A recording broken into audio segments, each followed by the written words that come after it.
Hello friends, in last lecture we have completed the one part, that is the sole trading concern. Like we have started with the second chapter. In that we saw the we saw that there are various forms of business organization and ऐसा नहीं कि कोई भी form कभी भी आया, जैसे जैसे सोसाइटी की नीड्स बढ़ती गए वैसे वैसे there was a need for new organization also. And the various form of business organization are sole trading concern, partnership firm, joint stock company and cooperative society. In that we studied the sole trading concern. What is the sole trading concern? It is like एक अकेला इंसान, one alone person, he manages everything, right? He is the owner, he is the entrepreneur. जो भी है profit loss सब वो देखता है. He alone manages his business and everything. We saw the features of sole trading concern, that is easy formation, ownership of business, own capital, management, unlimited liability, business secrecy, no sharing of profit and loss, cordial relations with customer, prompt decision, self-employment source. So these were the features of the sole trading concern. We studied this all in last lecture. Today we are going to study about the partnership firm. See, by name itself it is very clear, that is partnership firm. Partner यानी क्या? दो तीन जन मिलके जो बनाते हैं, that is nothing but a partnership firm. अभी अपन बिल्डर्स के वगैरह देखते हैं ना, जो बड़े बड़े बिल्डर्स रहते हैं usually what they do their business with partnership firm ना. दे टोल्ड कि भाई ये मेरा पार्टनर है, इसके साथ मैंने बिजनेस चालू किया है. क्यों पार्टनरशिप फर्म करना रहता है? सिर्फ पार्टनरशिप फर्म रहते हैं तो क्या होता है, अपना जो भी प्रॉफिट है इट गोज़ डिवाइडेड, उतने अपने पास पैसा भी आता है, इन्वेस्टमेंट भी ज़्यादा होता है, अच्छे से चला तो ज़्यादा प्रॉफिट है. अगर लॉस भी हुआ ना, if we land up to a loss, the loss is also share between all the partners. अब वो लॉस कैसे शेयर होगा, प्रॉफिट कैसे शेयर होगा, it depends upon the investment. Like suppose I have a business of, suppose I start a business of 1 lakh, okay, and I am investing 40%, that is 40,000. Another partner he is investing 20,000. Another partner is investing again 4,000. like ऐसे तीन partner है तो profit कैसे बटेगा? 40 40 20, right. अगर 10,000 profit होता है तो it will like एक पार्टनर को 4,000 मिलेगा, सेकंड पार्टनर को 4,000 मिलेगा, और जो दूसरा पार्टनर है जिसने उन्हें 20,000 इन्वेस्टमेंट किया है उसको 2,000 मिलेगा. Same thing loss. अगर लॉस भी होता है तो the loss is also divided in the ratio 4:2. So this is nothing but a partnership. This was a simple example for you so that you understand what is partnership form और ये कैसे work करता है. अब इसके features क्या है ये अपन देखेंगे धीरे धीरे. First, meaning and definition. Meaning, as there were many limitations in sole trading concern, like limited capital, managerial skill, etc. So, to remove the drawback of sole trading, new form of business organization came into existence. सबसे पहले sole trading concern आया business form of organisation में. Now second के partnership firm. Why partnership firm came into existence? क्योंकि ये जो soul trading है ना, उसके कुछ ड्रॉबैक्स थे. क्या ड्रॉबैक्स थे? कि लाइक अगर सपोज आपके पास कैपिटल लिमिटेड रहता है, कैपिटल लिमिटेड ही रहता है ना, एक पॉइंट के बाद it is very difficult to raise the capital for sole trader. This was the first thing. Second thing क्या है? मैनेजरल स्किल रहना चाहिए प्रॉपर, राइट. मैनेजरल स्किल नहीं रही तो कुछ पॉसिबल है करना? नहीं. Third can be like what would be the third drawback of sole trading concern? एक अकेले इंसान में इतना सारा स्किल, इतने सब टैलेंट रहना मुश्किल है ना. लाइक शॉप मैनेज करो, कस्टमर रिलेशनशिप मैनेज करो, प्रॉपर सारी एक्टिविटी लाइक डिसीजंस लो प्रॉपर सब, तो it would be really difficult ना. समटाइम गड़बड़ में कोई डिसीजन ले लेता है and it lands to a loss, then is it good? No. और कोई प्रॉफिट शेयर नहीं होता, कोई लॉस नहीं शेयर होता. अगर प्रॉफिट हो रहा है तो बहुत अच्छी बात है, but if you ends in to some losses and all, तो अकेला ही वो लॉस बेयर करना is also very difficult task ना. So to overcome this drawbacks, partnership form came to existence. To expand the business and for more capital and managerial skill. See, why partnership came into existence? To expand the business and for more managerial skill. Like business expand होता है, ज़्यादा capital मिलता है और decision लेने में मदद होती है ना, मैनेजरियल स्किल्स भी बढ़ते हैं. जैसे I have some managerial skills यानी क्या, like decision taking, proper coordinating, managing the day to day activity, staff manage करना, ये सारा क्या है, मैनेजरियल स्किल्स है, राइट. अभी हर किसी में सब कुछ रहता है क्या?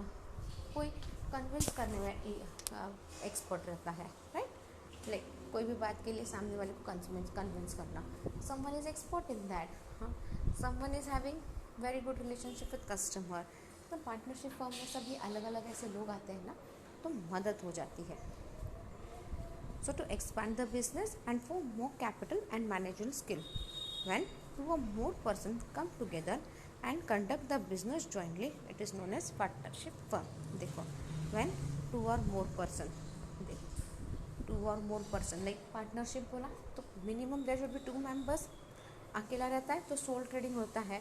If there are two members, then we can state it as a partnership firm. When two or more person come together and conduct the business jointly, it is known as partnership firm. दो या ज़्यादा लोग साथ में आते हैं, when they do the business activity together, then it is called a partnership firm. Definition: partnership is the relation between the person who have agreed to share the profit of business carried on by all or any one of them acting for all. Indian Partnership Act 1932. See, Indian Partnership Act 1932 क्या बोल रहा है? Partnership is nothing but it is the relation between the person who agree to share the profit of business and carry all the activity. या फिर partnership में भी बहुत से अलग अलग टाइप के पार्टनर रहते हैं, like standing partner, sleeping partner, active partner, non active partner. तो कुछ लोग क्या करते हैं, मैं सिर्फ इन्वेस्टमेंट करूँगा इतना, I won't work anything.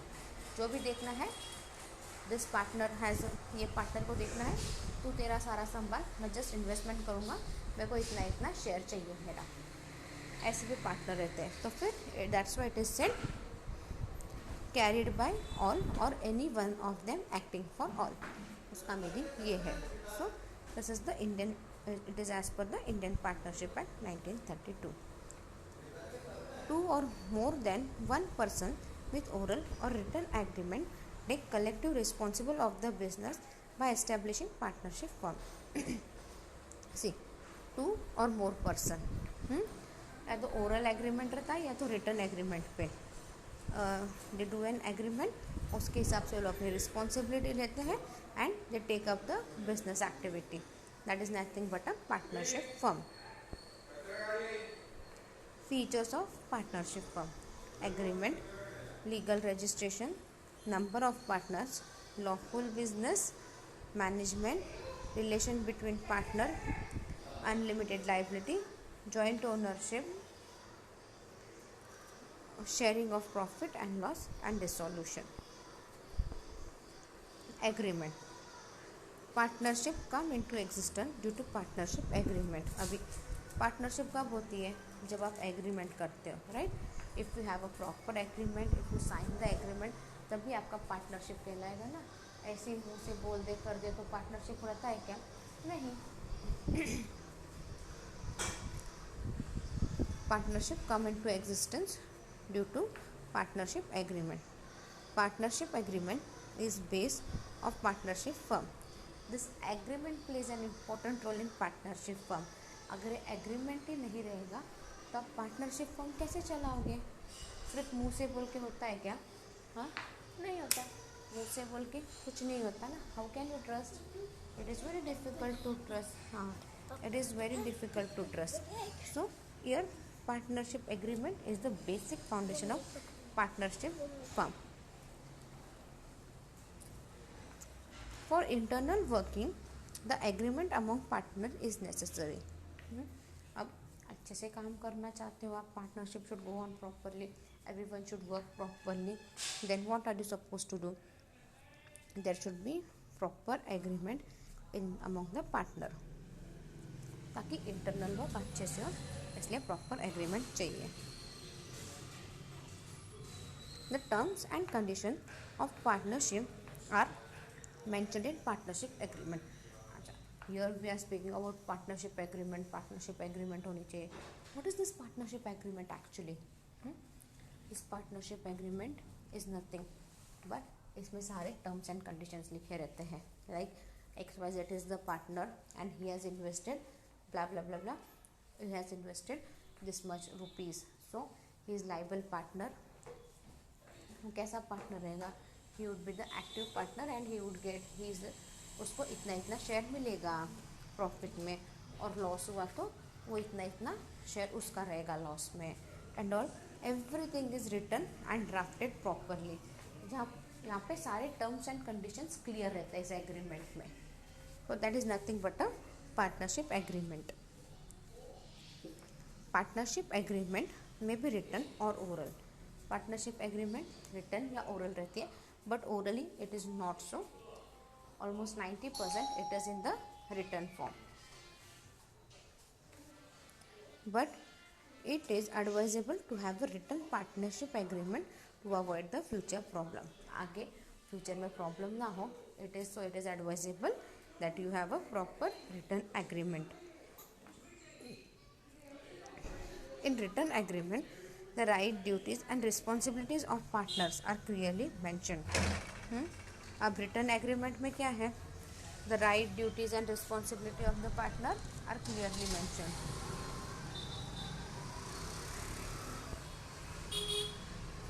The agreement between the partners is known as partnership deed. अब ये जो पार्टनर के बीच में जो एग्रीमेंट बनता है उसको अपन पार्टनरशिप डीड बोलते हैं।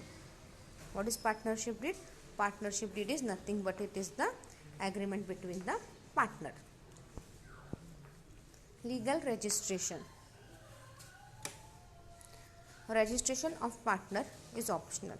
सी, रजिस्ट्रेशन करना it is optional, but in Maharashtra registration of partnership firm is compulsory.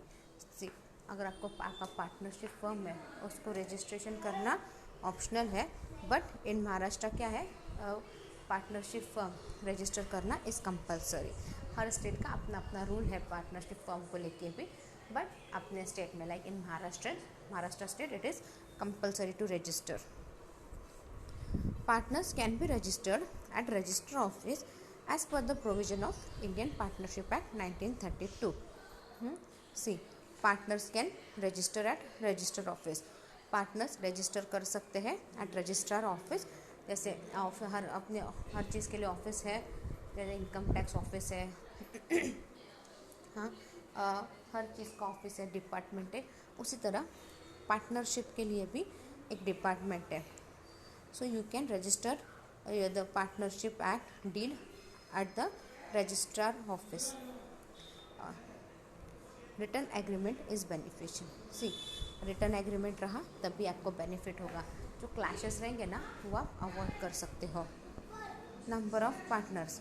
Minimum 2 partners are required for partnership firm and maximum 50% are allowed. See, अगर आपको पार्टनरशिप फर्म है तो मिनिमम और maximum members they have told you.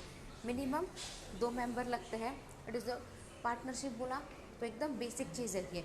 Minimum 2 members और maximum 50 members can be there in a partnership firm. तो minimum 2 partners are required for partnership firm and maximum 50 partners are allowed. Then lawful business. Partnership firm must conduct lawful business. Partnership firm has a conduct business activity within the framework of their law. अब lawful business यानी partnership firm should conduct a lawful business. Business कैसा होना चाहिए? As per the law होना चाहिए ना, certain rules regulation laws होने चाहिए, वो सब फॉलो होने चाहिए। Partnership firm has to conduct business activity within the framework of law. Like framework of law यानी क्या? अपने दायरे में रह के करना चाहिए। पार्टनरशिप अपना बिजनेस कैसा करना चाहिए? एक दायरे में रह के करना चाहिए। Partnership firm can not conduct unlawful business.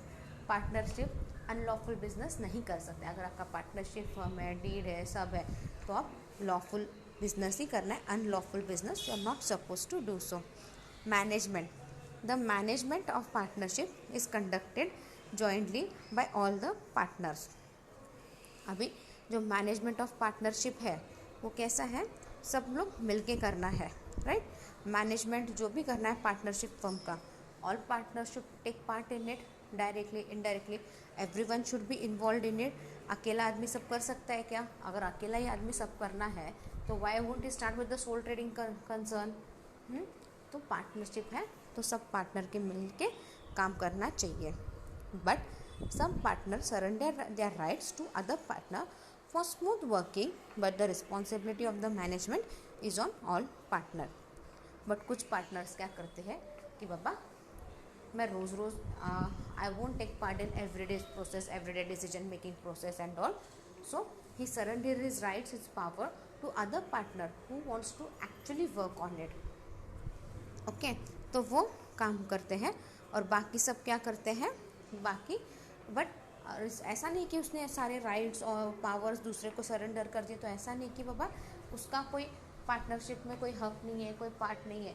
Even he is one of the partner and even he is responsible. अगर लॉस भी होता है तो जो पार्टनर एक्टिव नहीं है, even he is responsible for the loss. मतलब लॉस जितना है उतना उसको बेयर करना ही पड़ेगा। So that is nothing but the partners surrender their rights to other partners for smooth working, but responsibility of management is on all partners. Relations between partner. The relationship of partner in partnership is that of principal and agent. अब relationship of partner, अब partnership deed है तो बहुत से partner रहेंगे, like more than 2 partners है, उनके बीच में relation कैसा रहेगा? As a principal and agent. Each partner is co-owner in partnership. At the same time, he is the agent of partner when dealing with others. अभी each partner क्या है? each partner दूसरे partner को भी liable है ना। like 4 partner है हम लोग, हम चारों को जो भी है एक दूसरे के साथ डिस्कस करके सारा काम करना है, राइट।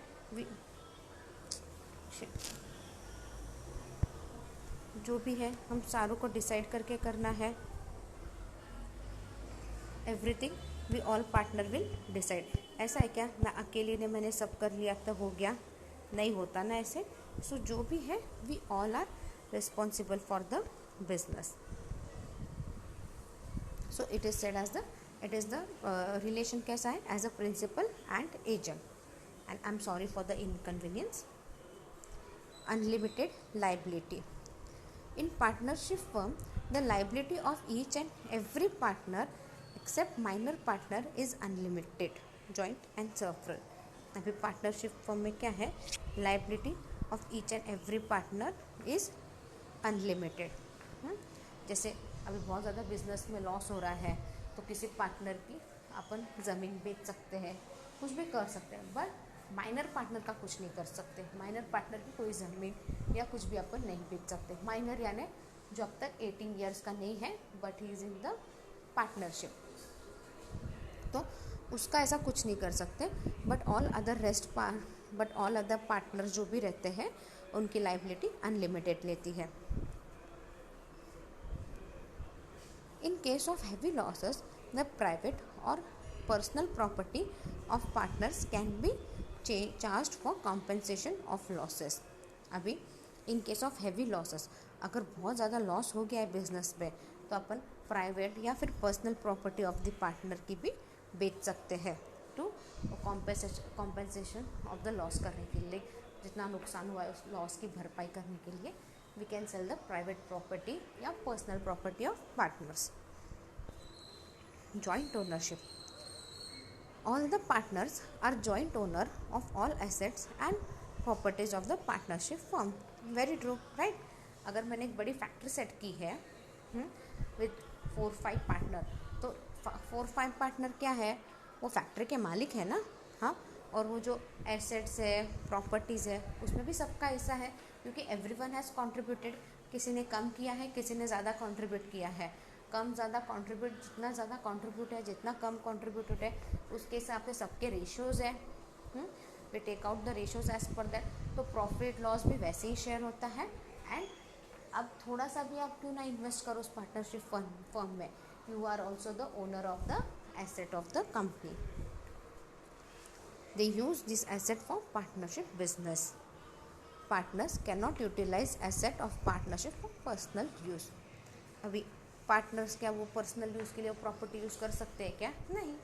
वो चारों पार्टनर की मिलके ज़मीन है ना, तो वो चारों पार्टनर मिलके अगर बोले कि बाबा will build a farm house और चारों यूज़ करते हैं तो ठीक है।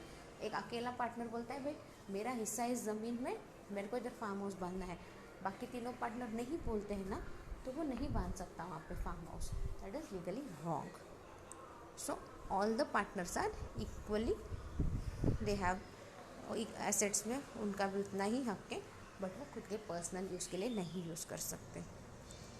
Sharing of profit and loss.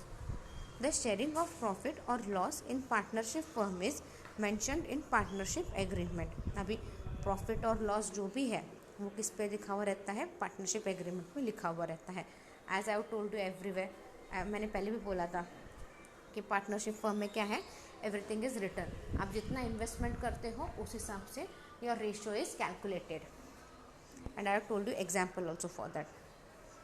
If profit sharing is not mentioned in partnership agreement then all partners share profit and losses equally.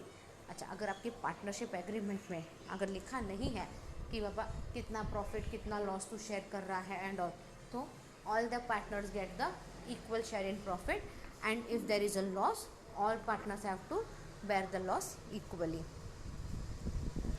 Now next is the dissolution. Dissolution means closing down the partnership business. Dissolution का meaning क्या है? अगर आपको partnership deed ख़त्म करनी है या partnership का बिजनेस ख़त्म करना है तो we call it as a dissolution.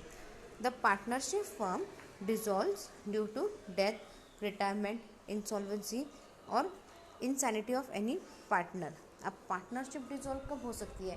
आपका पार्टनरशिप कब ख़त्म हो सकता है? If there is a death of one of the partner. अगर कोई पार्टनर डेथ हो गया हो या कोई रिटायर हो गया हो या कोई इंसॉल्वेंट लाइक कंप्लीट बैंकक्रप्ट हो गया हो या फिर उसका कैपेबिलिटी नहीं है अभी पार्टनरशिप फर्म में रहने का, तो क्या हो जाता है? The partnership firm is dissolved.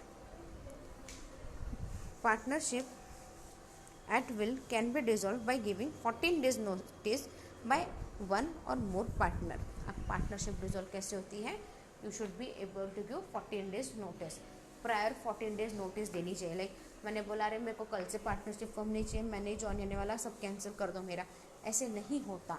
You should give 14 days prior notice to your partners. I want to dissolve this partnership firm, I want to withdraw the, मेरी पार्टनरशिप मुझे विड्रॉ करनी है, ये सब आपको जो भी है 14 डेज पहले नोटिस देनी है। It is easy to dissolve the partnership firm.